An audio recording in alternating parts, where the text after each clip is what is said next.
Now, climate activists have caused chaos at Port Botany in Sydney for a third day. Police were forced to remove a man, this time suspended from a pole across a rail line, blocking all trains in and out of this busy and crucial port. Meanwhile, the federal government has cancelled the visas of two brothers who took part in yesterday's protest, forcing the pair to return to Germany. Good riddance, I say.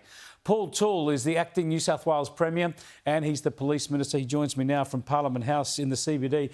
Thanks for joining me, Paul. It's good news that these people who are not Australian citizens have been deported from the country. This is the same authority that saw Novak Djokovic booted, and good riddance to these guys, eh?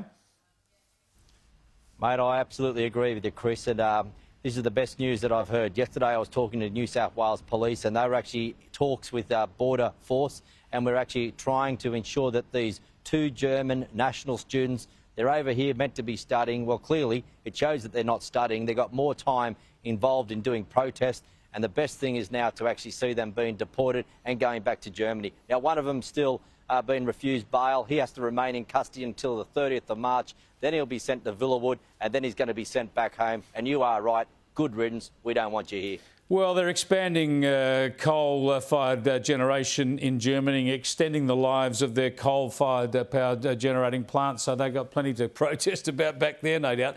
Now, tell me, we've been looking at what you can do to increase penalties, and there's news today that you and your government are looking at expanding some laws. These were special laws that are applied to the Sydney Harbour Bridge, but you're able to expand them now to increase penalties if people block any major roads, rail lines or ports. So suddenly they'll be up for up to 2 years jail and heavy fines.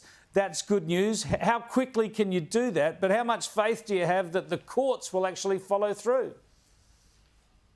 Well, first of all, Chris, let me just say, these are some very important changes that have been made today. I mean, what we've actually seen with these illegal protests, they're unauthorised, and what they are doing is impacting on ordinary people's lives each and every day. I mean, it's disgraceful. It's an absolute kick in the guts. You have a look at our farming communities, you have a look at our mining communities. They're working hard each and every day, just trying to put food on the table, to keep the lights on, and then you've got these activists out there illegally with these protests. Now, today we did introduce some tougher penalties. We've increased the fines. It has gone up to $22,000, and that's going to apply to both bridges and tunnels across New South Wales. We also know that you can get a maximum penalty in jail now of up to 2 years. But we also said today that this is the first step. We're going to see more tougher penalties being brought in over the next couple of weeks as well, because people are sick and tired of it. They're fed up with this behaviour. These people are reckless. They don't care about you. They don't care about me. And what they are doing is actually putting emergency services' lives at risk as well. And we've got to get tougher on them. So this is going to apply very shortly to roads, to industrial areas, to places like Port Botany, because at the end of the day, we've got to throw the book at these people, because really they just keep sticking their nose up towards the laws that we've got here in this state. But just very quickly, do you have faith that judges and magistrates will back you up by imposing heavy penalties?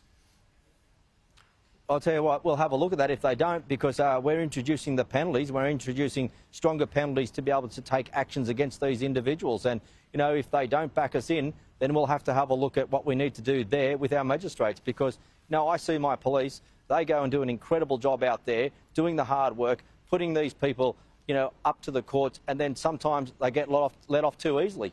This is not good enough. We want to make sure that those people that are disrupting lives, putting people at risk, they deserve to have the book thrown at them.